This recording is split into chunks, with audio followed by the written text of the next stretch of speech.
Hi guys, நீங்கள் என்ன பார்க்க போகிறோம்னா மகாநதி சீரியலோட டுடே எபிசோட் தான் பார்க்க போகிறோம். இதில் என்ன இருக்குன்னா, காவேரியை கூட்டிகிட்டு ஹாஸ்பிட்டல் வந்திருக்காங்க. கங்காவும் வந்திருக்காங்க ஹாஸ்பிட்டலுக்கு. அவங்க அம்மா கங்கா, காவேரி எல்லாரும் உட்காந்துருக்காங்க. இங்கிட்டு வந்து கங்காவை இருந்தாக்கா தண்ணி குடிக்க தண்ணி குடிக்கன்னு சொல்லிட்டு தண்ணி நிறையா கொடுக்குறாங்க. இங்கிட்டு வந்து காவேரியை வந்து காவேரி வாங்கன்னு சொல்லிட்டு கூப்பிட்றாங்க. காவேரியை அந்த மேம் வந்து டெஸ்ட் எடுக்கிறாங்க. உடனே என் ஹஸ்பண்டும் கூட வந்திருக்காங்க. அவங்க பார்க்கலாமா 5 months ஸ்கேன் வந்து அப்படின்னாவும் இங்கிட்டு விஜய் வந்து அதெல்லாம் பார்க்கலாம் அப்படின்னு சொல்லிட்டு விஜய் வந்து கூப்பிட்றாங்க. காவேரி ஹஸ்பண்ட் வாங்கன்னு சொல்லிட்டு உடனே அந்த பாப்பாவை வந்து அந்த ஸ்கேனிங்கில் காட்டுறாங்க. அதை பார்த்து அப்படியே விஜய்க்கு கண்ணெல்லாம் கலங்கிடுது. பாப்பா நல்லா தான் இருக்காங்க, எவ்வளோ துருத்துருன்னு இருக்கான்னு பாருங்க அப்படின்னு சொல்லிட்டு சொல்லவும், இங்கிட்டு காவேரியும் விஜயும் இதை பற்றி பேசிட்டு ரொம்ப சந்தோஷமா வெளியே வராங்க. என்ன சொல்லியிருக்காங்க, ஸ்கேன் நல்லா தான் இருக்கு அப்படின்னு சொல்லியிருக்காங்க. பெரிய டாக்டரை பார்க்கணுமா அப்படின்ற மாதிரி சொல்லியிருக்காங்க. உடனே இங்கிட்டு கங்காவை கூப்பிட்றாங்க. கங்காவிட்ட வந்து உங்க ஹஸ்பண்ட் வந்திருக்காங்கன்னு, இல்லை எங்கள் அம்மா தான் வந்திருக்காங்கன்னு, ஹஸ்பண்ட் மட்டும் தான் அலோடுன்னு சொல்லிட்டு சொல்லிடுறாங்க. இங்கிட்டு வந்து அந்த பாப்பாவை ஒரு மணிக்கு டல்னஸாகவே பார்க்குறாங்க. பார்த்துட்டு அதோட வெளியே வந்துடுறாங்க. என்னக்கா சொன்னாங்க, ஆமாண்டி பாப்பா வந்து சின்ன கை சின்ன கால், நீ சொன்ன மணிக்கு அப்படியே தான் இருக்கு அப்படின்ற மாதிரி சொல்றாங்க. உடனே இங்கிட்டு வந்து காவேரி வந்து கங்காவை கட்டி பிடிச்சிடுறாங்க.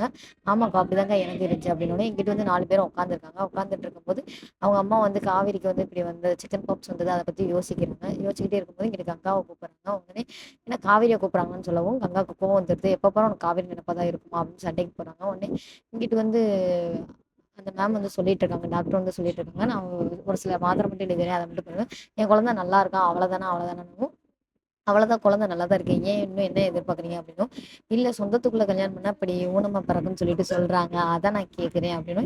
அதெல்லாம் ஒன்றும் இல்லை, 50-50 தான் பர்சன்டேஜ், ஆனால் உங்கள் குழந்தை வந்து நல்லா தான் இருக்கு அப்படின்ற மாதிரி சொல்லிடுறாங்க. இங்கிட்டு வந்து வெளியே வந்துடுறாங்க. திரும்பி காவேரியை பார்க்க வராங்க. திரும்பி காவேரியை கூட்டிட்டு உள்ள வராங்க. அதுக்கு கங்கா சொல்றாங்க, யாராவது ஒரு ஆள் தான் போடணும்னு, அதை நான் பார்த்துக்கிறேன் அப்படின்னு சொல்லவும், இங்கிட்டு வந்து பாப்பா நல்லா இருக்கா அப்படின்னு, அதெல்லாம் நல்லா தான் இருக்குல்ல, ஊரால காவேரிக்கு சிக்கன் பாக்ஸ் வந்துச்சு அதெல்லாம் கேட்குறேன், அது புரியுது, கடவுளுக்கு தான் நீங்கள் நன்றி சொல்லணும், அதெல்லாம் நல்லா தான் இருக்குன்னு சொல்லிட்டு சொல்லவும், இங்கிட்டு வந்து வெளியே வந்து காவேரி அதையே யோசிச்சுட்டு இருக்காங்க. என்னாச்சு, எதுக்கு இப்படி பேசுறீங்கன்னு, இல்லை குழந்தைக்கு அஃபெக்ட் ஆகும்னு சொன்னாங்க, நீ பயப்படன்னு தான் சொல்லலை அப்படின்னு. இது கங்கா வந்து பாத்ரூம் போயிட்டு வராங்க. நான் சாமியை கும்பிடணும், கா காவேரிக்கு ஸ்கேன் எடுக்கவும் சாமி கும்பிடணும் வேண்டியிருக்கேன், இங்கிட்டு கோயிலுக்கு வராங்க. உடனே வந்து அது கங்காவுக்கு பிடிக்கல, என் குழந்தை தான் அப்படி இருக்குன்னு சொல்லிட்டு ஒரு பரிகாரம் இருக்கு, நான் பரிகாரத்தை முடிச்சுட்டு வந்துடுறேன் ஒரேதா அப்படின்ற மாதிரி சொல்றாங்க.